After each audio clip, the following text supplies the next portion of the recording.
easy English podcast for listening and speaking practice. Listen first.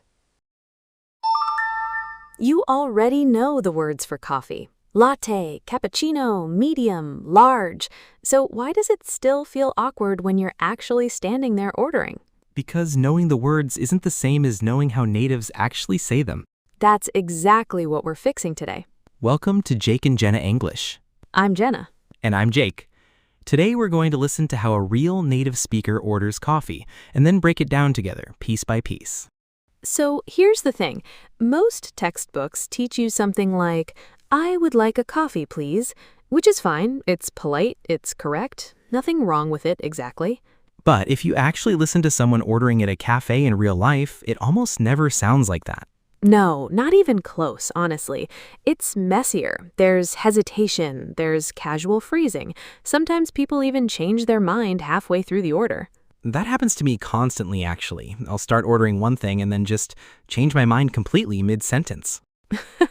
See, that's such a good example, and that's actually a good thing for learners to know, because if you're expecting perfect textbook English at a coffee shop, you might get a bit thrown off when it doesn't sound like that at all. Right, you might think, wait, did I miss something? But no, that's just how people actually talk. Exactly. So here's what we're going to do. We're going to play a short conversation, a customer ordering coffee, and I want you to just listen first. Don't worry about understanding every single word. Just get a feel for the rhythm, the pace, how natural and relaxed it actually sounds. Even if a few words slip past you, that's completely fine. After that, we'll come back and break down some of the phrases together slowly so nothing gets lost. All right, let's listen in. Hi. Sorry, one sec. Okay, can I get a medium latte? Sure thing, hot or iced. Oh, hot, please. Actually, wait, do you guys have oat milk? Yeah, we do. Oh, perfect. Yeah, let's do oat milk then. No problem. Anything else for you? Yeah, actually, can I also grab a blueberry muffin? Of course, for here or to go. To go, please. Oh, and could you make the latte extra hot? Sorry, I know that's a lot of requests. Not at all. Happens all the time. All right, that'll be $6.50. Perfect. Here you go. Thank you so much. Okay, so what did you notice there? Anything stand out to you?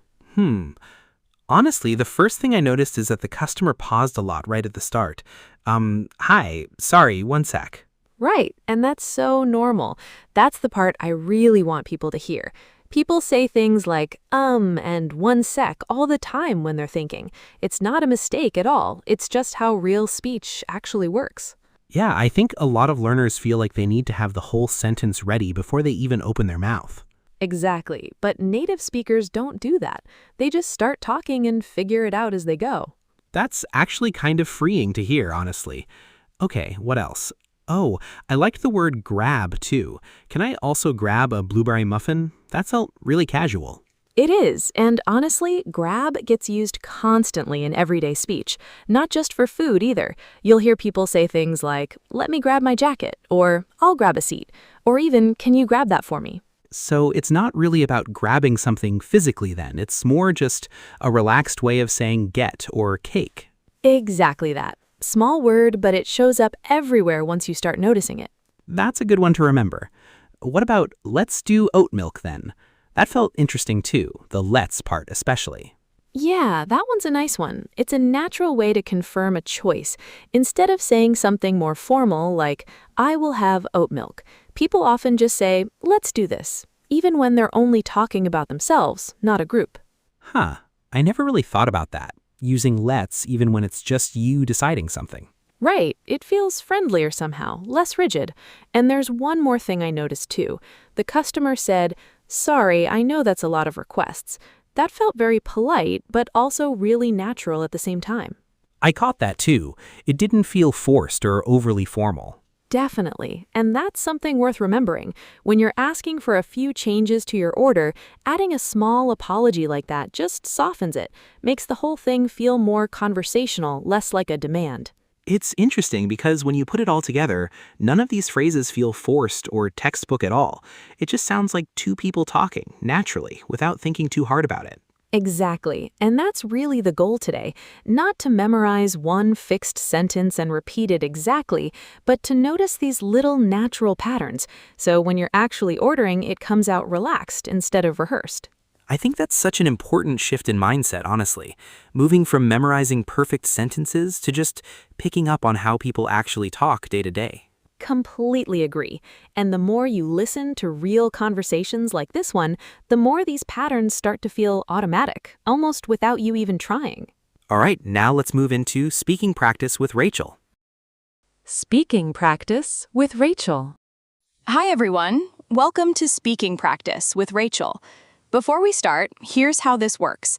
I'll say each phrase slowly first, broken into small pieces, so you can hear every sound clearly. Then I'll say it at normal speed 3 times, and I want you to repeat it with me each time. Ready? Let's go. First phrase, can I get a? Can I get a? Now, at normal speed, repeat after me. Can I get a? Again, can I get a? One more time. Can I get a?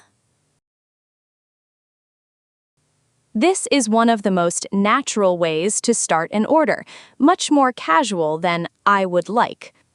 Next phrase, do you guys have? Do you guys have? Now, at normal speed, repeat after me. Do you guys have? Again, do you guys have? One more time. Do you guys have?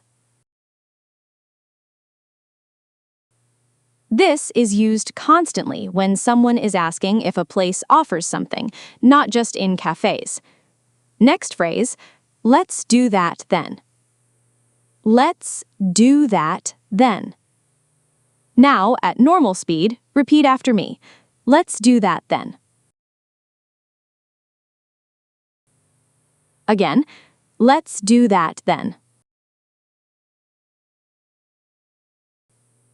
One more time. Let's do that then. This is a really natural way to confirm a choice without sounding too formal.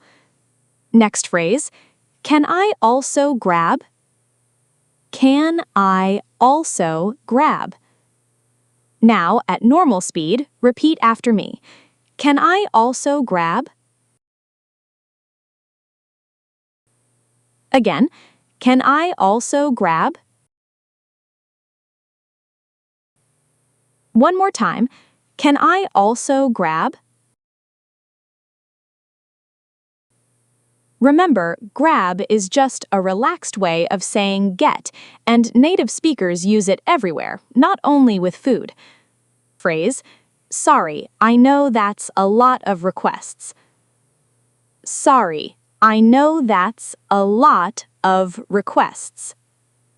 Now, at normal speed, repeat after me. Sorry, I know that's a lot of requests.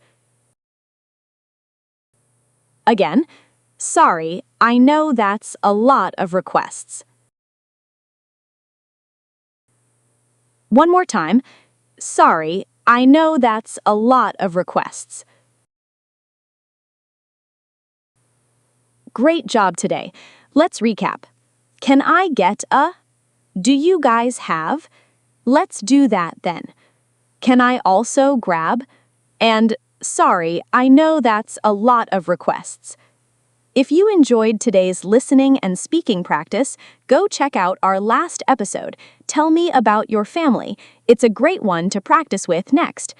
Thanks for practicing with me. We'll see you in the next episode. Bye!